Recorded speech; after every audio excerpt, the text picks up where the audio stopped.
दोस्तों, प्रधानमंत्री नरेंद्र मोदी जी बेशक 400 पार का नारा लगाए, बेशक बल्ले बल्ले करवा दें अपने कार्यकर्ताओं की, उनका मनोबल बढ़ाने के लिए कोई भी बड़ी बड़ी डींगे हाँक दे, कुछ भी बड़ा बड़ा फेंक दें, लेकिन जब लपेटने की बारी आएगी ना दोस्तों, तो लपेटना मुश्किल हो जाएगा। फेंकने के लिए इंसान तो कितना भी बड़ा फेंकू बन सकता है, लेकिन बातें जब पचाने की बात आती है तो फिर उस वक्त ना हाजमा देना मुश्किल हो जाता है। इस वक्त भारतीय जनता पार्टी के साथ वही हो रहा है दोस्तों।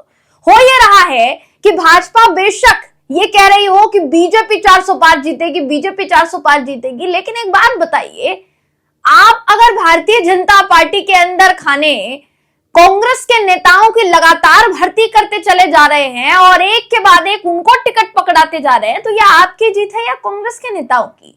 लेबल सिर्फ बीजेपी के नेताओं का लगा है, यानी बीजेपी पार्टी का लगा है, असल में अंदर खून तो कांग्रेसी ही है, यानी जीत कांग्रेस के ही बल पर रही है दोस्तों भारतीय जनता पार्टी। क्या ये माना जाए?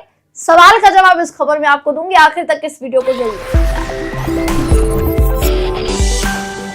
नमस्कार, मेरा नाम है जयंती झा और आप देख रहे हैं दी कंटाप।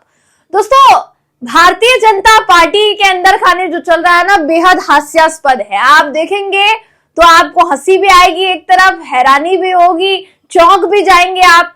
वजह क्या है?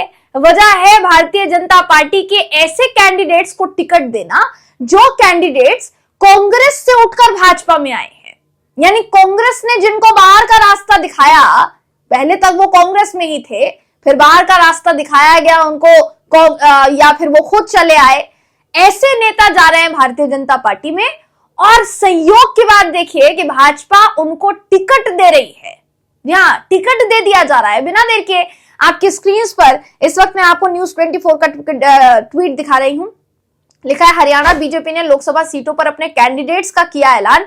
इन 10 में से 6 उम्मीदवारों का बैकग्राउंड कांग्रेस से। नवीन जिंदल और रणजीत चौटाला को तो पार्टी ज्वाइन करने के घंटे भर में टिकट दे दिया गया, घंटे भर में टिकट पकड़ा दिया गया। एक तो बात वो भी है कि भाई जैसे ही वो लोग अगर कांग्रेस में जब तक रहेंगे तब तक उनके छवि पर दाग, तब तक उनका बैकग्राउंड घटिया, तब तक वो भ्रष्टाचारी, तब तक आपको उनसे जुड़े हर एक से छोटे छोटे, बेशक वो हुआ हो या ना हुआ हो, घोटालों के बारे में पता चल जाएगा दोस्तों।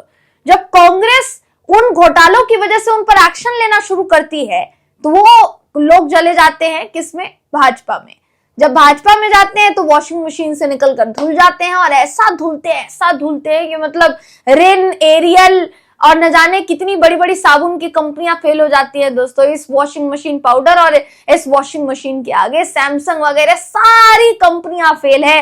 भारतीय जनता पार्टी का वॉशिंग पाउडर और भारतीय जनता पार्टी की वॉशिंग मशीन इतनी स्ट्रांग है, ब्रांड जो है वो इतना बढ़िया बन चुका है कि सबको पीछे छोड़ दिया है। तो अभी फिलहाल जिन लोगों की मैं बात कर रही हूं, कौन है वो जिनको टिकट दिया गया है और कौन नहीं है, आपको बिना देर के बता देते।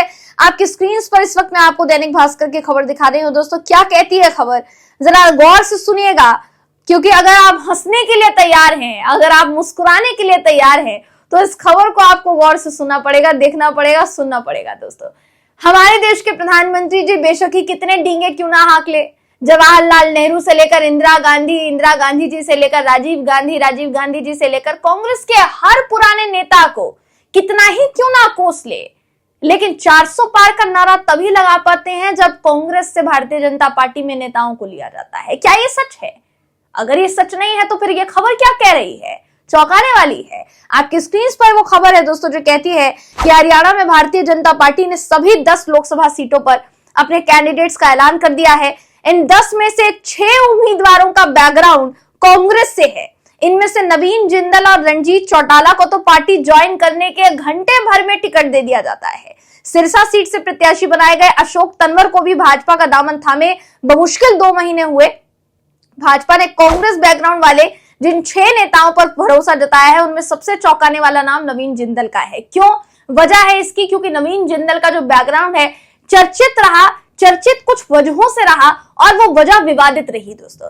बीजेपी ने वर्ष 2009 से 2014 तक केंद्र में मनमोहन सिंह की अगुवाई वाली यूपीए 2 सरकार पर कोयला घोटाले को लेकर जमकर हमला बोला था, अभी भी बोलती रहती है। तब मनमोहन सिंह के साथ साथ नवीन जिंदल भी उसके निशाने पर रहे, लेकिन 10 साल बाद अचानक सब कुछ बदल गया। नवीन जिंदल ने पार्टी ज्वाइन कर ली। जैसे ही पार्टी ज्वाइन की वैसे ही उनके दाग धुल गए और अब दाग अच्छे हो गए हैं दोस्तों। अब टिकट मिल गया है।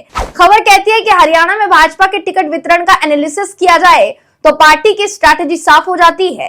पार्टी हर साल में जिताऊ उम्मीदवार पर ही दांव लगाना चाहती थी, फिर चाहे वो पार्टी के अंदर हो या फिर किसी दूसरे दल में। सिरसा रोहतक सीट पर बीजेपी की स्थिति शुरू से ही कमजोर थी। कुरुक्षेत्र में नायब सिंह सैनी के बाद पार्टी में चेहरे का अकाल सा नजर आया।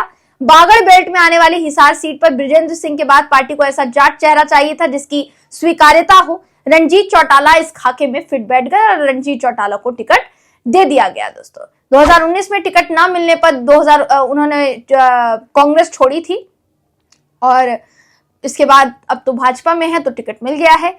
बागड़ बेल्ट में जाटों किसानों पर पकड़ ताऊ देवीलाल के बेटे हैं रणजीत चौटाला, तो हो सकता है बीजेपी को इसका फायदा मिले।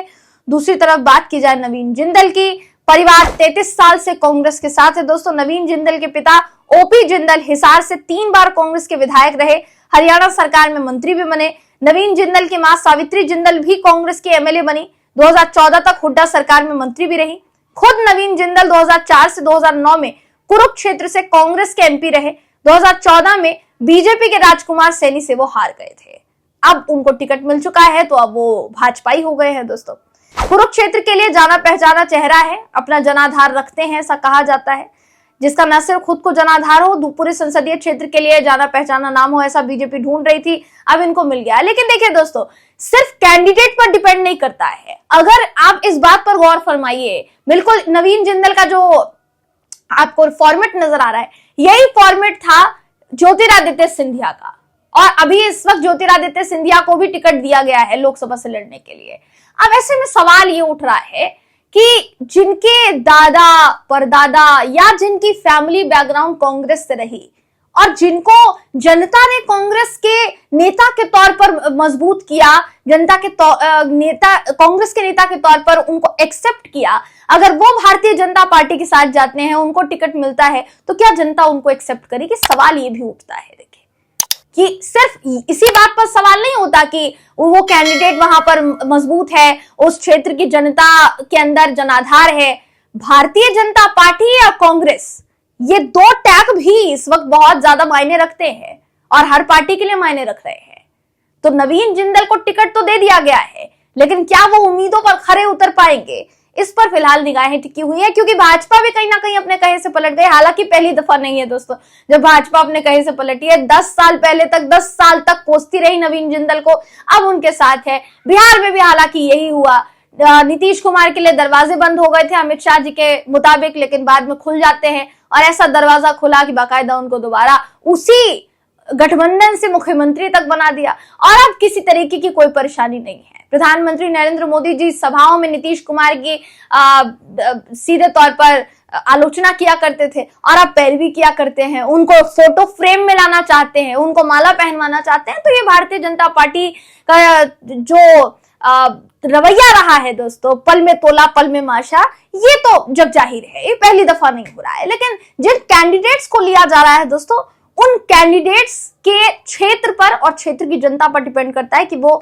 उन्हें स्वीकार करेगी कि नहीं करेगी। लेकिन कुल मिलाकर कहने का मतलब यही है कि बीजेपी को हरियाणा में सरकार बनाने के लिए वैसे तो कोई नहीं चाहिए, ऐसा उसका कहना है कि हम अपने बलबूते पर चुनाव लड़ेंगे। और शायद यही वजह थी कि दुष्यंत चौटाला के साथ उन्होंने पूरा का पूरा ये जो पूरा गठबंधन था उसको तोड़ दिया, और जब गठबंधन तोड़ा तो फिर मनोहर लाल खट्टर को भी सीएम पद से हटा दिया। सारी चीजें अपने मुताबिक चल रही है, लेकिन फिर भी 4 ही नेता अपने उतार पाए, बाकी के 6 नेता ऐसे जो कांग्रेस से भाजपा में आए हैं। किसी को ज्यादा वक्त हो गया भाजपा में आए हुए, किसी को कुछ ही वक्त हुआ, लेकिन फिर भी उनको टिकट दे दिया गया है। तो ये कितना असर डालता है जनता की नजरों में, ये देखने वाली बात होगी दोस्तों। फिलहाल इस खबर में बस इतना ही। आप इस खबर पर क्या सोचते हैं, आपकी क्या राय है, कमेंट करके हमें जरूर बताइएगा। अगर आपको ये वीडियो पसंद आया हो तो वीडियो को लाइक कीजिए, शेयर कीजिए, चैनल को सब्सक्राइब करना बिल्कुल भी ना भूलें। फिर मुलाकात होगी आपसे अगली वीडियो में, तब तक के लिए नमस्कार।